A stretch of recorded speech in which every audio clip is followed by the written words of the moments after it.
Dr. Jonathan Aho, and I'd like to introduce you to our company, Pneumeric. And we have a revolutionary medical device that's going to reinvent how we treat patients in the pre-hospital setting. Pneumothorax is essentially you leak air from the lung into the space in between the chest wall and the lung itself. That can happen after trauma, whether it be motor vehicle accident or whatever cause. This pressure can gradually build up over time in the pre-hospital space. And if you've ever seen the show MASH, ER, and they jab a needle into somebody's chest, they're treating what's called a tension pneumothorax. That's responsible for about 30% of preventable mortalities in the field, and it has a 100% fatality rate if it's not treated immediately. One of the issues, however, though, is when you do this medical straw decompression or this angiocatheter decompression, the way that you know that you were successful in the pre-hospital space is you quote unquote hear a gush of air.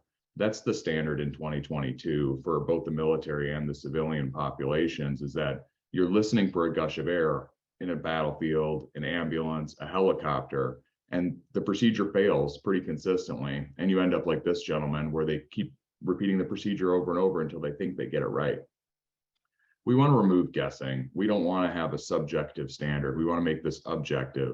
A binary yes or no that's visual, lightweight, portable, and real time for the providers that are taking care of patients in the field. It was invented by myself and several colleagues at Mayo Clinic in Rochester, and we did both animal and human studies that suggest it's clearly superior to the standard of care.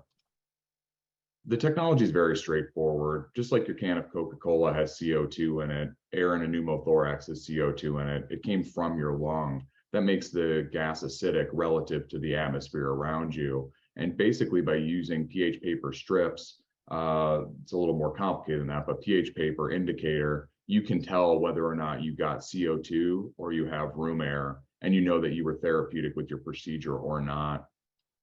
The market's large. We're talking about every ambulance, every fire truck, every crash cart, every helicopter that takes care of patients in the pre-hospital setting. So it's quite large in terms of overall total addressable market, as well as our initial customers, which we think are going to be US, EMS, and fire personnel. The competitors are bulky, cumbersome, and technologically advanced, which is not appropriate for the pre-hospital setting. Think about a paramedic carrying around a large piece of ultrasound equipment. That's not going to happen. Same with spring-loaded angiocatheters. Those require advanced clinical decision-making. And like that gentleman you saw earlier, where he had 6 needles sticking out of his chest, we plan on reducing that number significantly. And even if we save 1 needle per patient, we're saving economic dollars, as well as doing the right thing for the human being.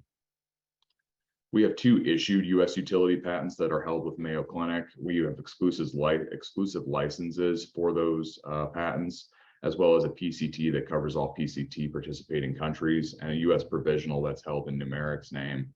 These broadly exclude sensing and designs that could be used to test gas that comes out of the thorax. The team is full of experts. I'm well known in the chest decompression space and well regarded, as well as Jonathan Sackner, a well-known regulatory expert. Todd Wiltshire handles our financial matters, very experienced, and Sasha Gentling handles our investor relations as well as our business development. Our IP and legal team are the same as Mayo's, and our manufacturing is done domestically in the United States. That's for both BARDA compliance as well as just being the right thing to do. Our scientific and strategic advisory board is also comprised of experts, both in the military and in the civilian trauma space, that manage ambulances currently and are active clinical practitioners. Our forward-looking projections suggest we turn into profitability in year 2 of commercialization. We do switch over into around 1 million ARR in year 2 or 3 of commercialization, and in year 5 we hit 10 million ARR.